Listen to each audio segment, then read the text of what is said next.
Martin Scorsese's in this movie for some reason, and to him I say, you best start believing in theme park movies, Marty, because you're in one.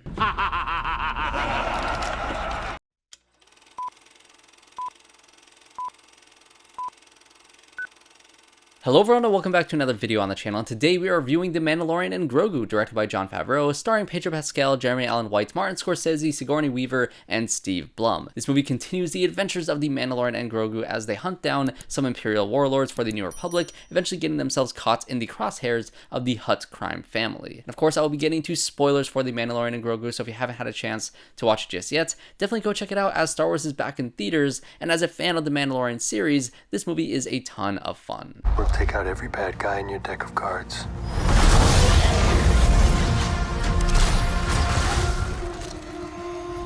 Now, I do have to preface this review first by saying that holding this film to the expectation of being the first Star Wars movie in 7 years is a bit unfair. And although that sentiment is technically true, the past 7 years has been filled with so much Star Wars television, including all 3 seasons of The Mandalorian. And with Lucasfilm being incredibly risk-averse because of the toxicity in the Star Wars fandom, of course their first film back in theaters is going to be a truncated version of their most popular television series. And that's totally fine. Expectations are the thief of joy, and as someone who went into this expecting season 4 of the show I really liked, only on the big screen this time around, I wasn't disappointed. But that's not to say that this movie was the greatest thing ever. Honestly, it really is far from that. This movie follows the events of season 3 where these characters left off as freelance bounty hunters for the New Republic, having defeated their main nemesis in Moff Gideon and renounced their status as leaders for Mandalore. So we are truly starting at a clean slate from a story standpoint where any new viewers can hop on board and enjoy this sci-fi fantasy adventure. And that's where this movie thrives. The action set pieces are very well done here and are elevated by Ludwig Göransson's fantastic score, specifically the weirder techno music when on Shikari. Can't wait to listen to that now that the soundtrack has been released. The opening sequence with Din Djarin taking out the AT-ATs in a snowy mountainside is an exhilarating way to kick off this film.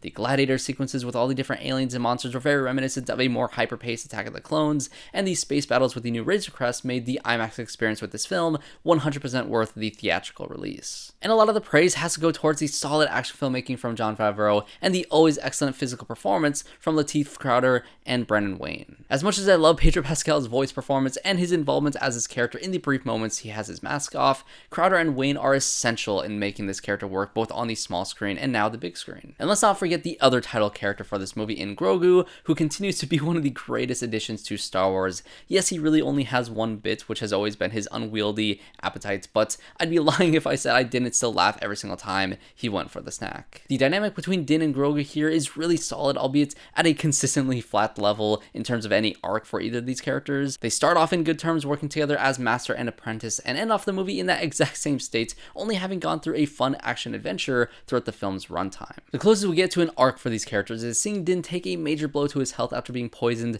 by the giant basilisk creature, which was another standout action set piece, leading Grogu to have to care for him while he is quite nearly on his deathbed or death hut too small to fit him. This part of the movie has some striking resemblance to The Last of Us Part 1 with the Ellie taking care of Joel level as he's incapacitated, which must mean we have to get a Last of Us Part 2-esque sequel, right? There is a slight theme in the young eventually having to care for the old, and I wish we got a more clearly defined sign of growth that Din trusted Grogu less in that kind of situation prior to this happening, leading to him having grown by the end of this film. But I honestly think that the main issue here is that these characters had their arcs completed by the end of season 2, with the writers continuously having to spin their wheels ever since. We also meet some new faces here, with Rada the Hutt voiced by Jeremy Allen White, and Colonel Ward played by Sigourney Weaver. I honestly didn't mind these characters all too much. Sigourney Weaver really didn't have too much of a presence inside of this film, but it's always fun to see Sigourney Weaver, and honestly didn't mind the character of Rada the Hutt like I thought I would. I was really worried that I would hate this aspect of the film, but I ended up being surprised in his complete opposite personality from Jabba. I will say though that the voice was very jarring at first, and I don't think I ever fully got used to White's performance here, but I also think it's partly due to the uncanny nature of watching a Hutt for an extended period of time. And the gladiator stuff felt very much like something you'd see in the Clone Wars animated series, and as a fan of that show, I was unbothered forward to see how weird we got with that side of the story. His aunt and uncle are the main villains of this story, as Din opts to not turn Rada over to them in exchange for information, leading him to being captured by another bounty hunter, Embo, who's also a returning character from the Clone Wars series. It's strange, sometimes this movie looks incredibly stylistic with the sequence with Embo in the rain, or the Basilisk fight. Also, there was a lot of great shots in that sequence as well, but other times this movie looks incredibly flat and awkward, like any medium shots of Rada the Hutt in conversation. But hey, that Embo sequence is still stylistic as hell, so I think this movie overall looks pretty good. But at a certain point in this story, after we rescued Rada the first time and Din is then recaptured, and then we have to rescue Din, then we have to rescue Rada again, the film's runtime really started to wear down on me. The film is 2 hours and 12 minutes long, which is short as compared to the runtime of the series, but for a film that's light on character and heavy on fights against several monsters, the pacing very much felt off. And as much as I did appreciate the attempt at character in the time that they spent with Din being out of commission, with Grogu taking the forefront of the story, I did wish we could have moved on a little bit faster from that story point. And honestly, I think cutting down a few of these monster fights would be more than enough to fix the pacing inside of this film. Din fights several creatures inside of the water before the Basilisk fight even starts, which felt incredibly unnecessary, with those exact same creatures attacking him literally just the next scene after he's recovered from that Basilisk fight. So I think both those scenes could have easily gone, and at a certain point I didn't need some big fight with those droids before getting to the Hutts, or even a Mando v Embo rematch. I would have been just as satisfied seeing Din just blast the Hutts out of existence and rescuing Rada as the climax of the film, without any of the big action set pieces at the very end. But maybe that's just me just being a little over the runtime by the ending of this movie. And just a couple other random things before I end off this review. Seeing Zeb in live action was really cool. I really dig that character in the Rebels show, and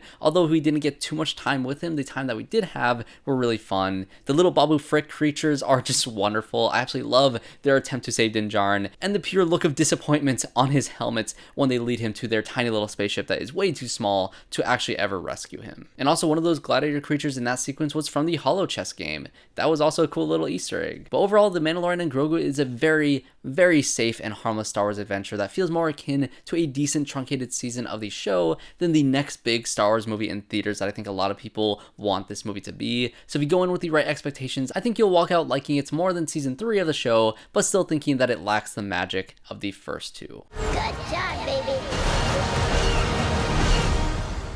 This is the way.